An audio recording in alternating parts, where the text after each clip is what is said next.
अस्सलामुअलैकुम नाजरीन, आप देख रहे हैं JN न्यूज़ और मैं हूं आपकी होस्ट रुबीना चौधरी। सबसे पहले नजर डालते हैं आज की अहम खबरों पर। खबर शामिल करते हैं शहदादपुर से सैयद उस्मान अली की रिपोर्ट के मुताबिक कलोई इत्तेहाद से उनकी एक तंजीमी मीटिंग तहसील नवाब शाह के करीब गाँव दरिया खान कलोई में मुनाकिद की गई, जिसकी मेज़बानी शाहिद खान कलोई ने की। इस तकरीब में शिरकत करने वाले मज़ीज़ीन rice Mohammad Khan कलोई, rice Ahmad Khan कलोई, rice Abdul खालिक कलोई, rice Hashim Khan कलोई, rice Ali Haider कलोई, rice Mohammad Usman कलोई, doctor Sajid Ali कलोई, काजी अहमद से वारिस कलोई। शहदादपुर से मखसूस शिरकत के लिए सीनियर सहाफ़ी कासिम कलोई, मुमताज़ कलोई और मुदस्सिर कलोई ने शिरकत की। इस मौका पर मुकर्ररीन ने खिताब करते हुए कहा है कि कलोई कौम को इस वक्त एक प्लेटफॉर्म मुत्तहिद होना पड़ेगा।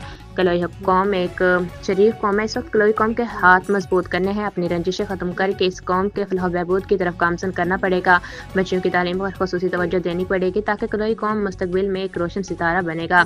कलोई कौम में बेरोजगारी बहुत है, नौजवान डिग्रियां लेकर दर दर की ठोकरें खाते फिर रहे हैं। इनके लिए मिलकर जदोजहद करनी पड़ेगी। इंशाअल्लाह कलोई का मुस्तकबिल बहुत बेहतर है। इस मौका पर रईस मुख्तियार कलोई, जमादार अब्दुल मजीद, धनी बख्श, हाजी मुनीर अहमद, रजब खान, फ़कीर सोमर खान, हाजी बंगल, फिदा हुसैन, अब्दुल कदीर खान, हाजी अब्दुल हादी, भुट्टो कलोई, गुलाम हैदर, मोहम्मद नवाज, मोहम्मद बख्श, गुलाम मुस्तफ़ा कलोई समेत सैकड़ों कलोई बरादरी के नौजवान और बुजुर्गों ने शिरकत की। प्रोग्राम के आखिर में दुआए खैर कर